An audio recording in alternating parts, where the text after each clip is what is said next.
আসসালামু আলাইকুম, সবাইকে স্বাগতম। আজকে থাকছে ডাঁটা, কাঁঠালের বিচি এবং চিংড়ি মাছের তরকারি। আমি প্রথমে নিয়ে নেব চিংড়ি মাছ, আর নিয়ে নেব কাঁচামরিচ, পেঁয়াজ এবং রসুন। এগুলোকে আমি ভালো করে পিষিয়ে নেব।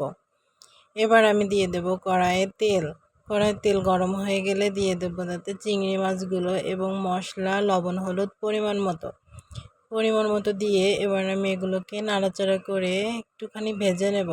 তারপর অ্যাড করব পানি।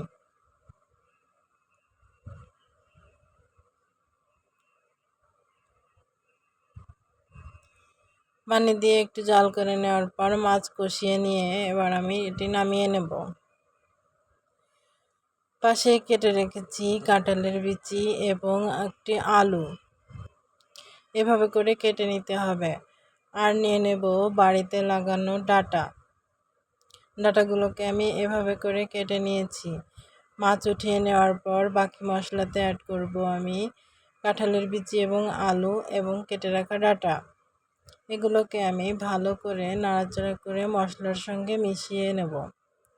এগুলোকে ভালোভাবে কষিয়ে নিতে হবে। একটুখানি নাড়াচাড়া করে কষিয়ে নেব।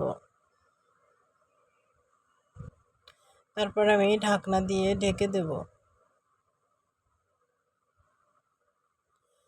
10 মিনিট পর ঢাকনা খুলে যখন দেখব যে এগুলো একটুখানি সেদ্ধ হয়ে আসছে, তখন আবারও নাড়াচাড়া করে আবারও ঢেকে দেব। এবার ঢাকনা খুলে দেখব যে ভালোভাবে সেদ্ধ হয়েছে কিনা। যদি ভালোভাবে সেদ্ধ হয়ে যায় তাহলে পর্যায়ে আমি পানি অ্যাড করব।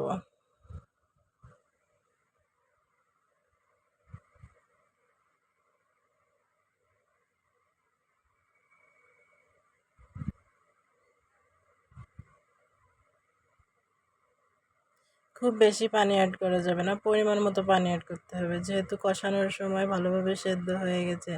এবার ভালোভাবে জাল উঠে গেলে আমি তাতে অ্যাড করে দেব কষিয়ে রাখা চিংড়ি মাছগুলো দিয়ে এভাবে একটুখানি জাল করে যখন ঝোল কমে আসবে তখন নামিয়ে সেটি পরিবেশন করতে হবে। যদি ভিডিওটি একটু হলেও ভালো লেগে থাকে তাহলে প্লিজ লাইক, শেয়ার, কমেন্ট করবেন। সবাইকে ধন্যবাদ। আল্লাহ হাফেজ।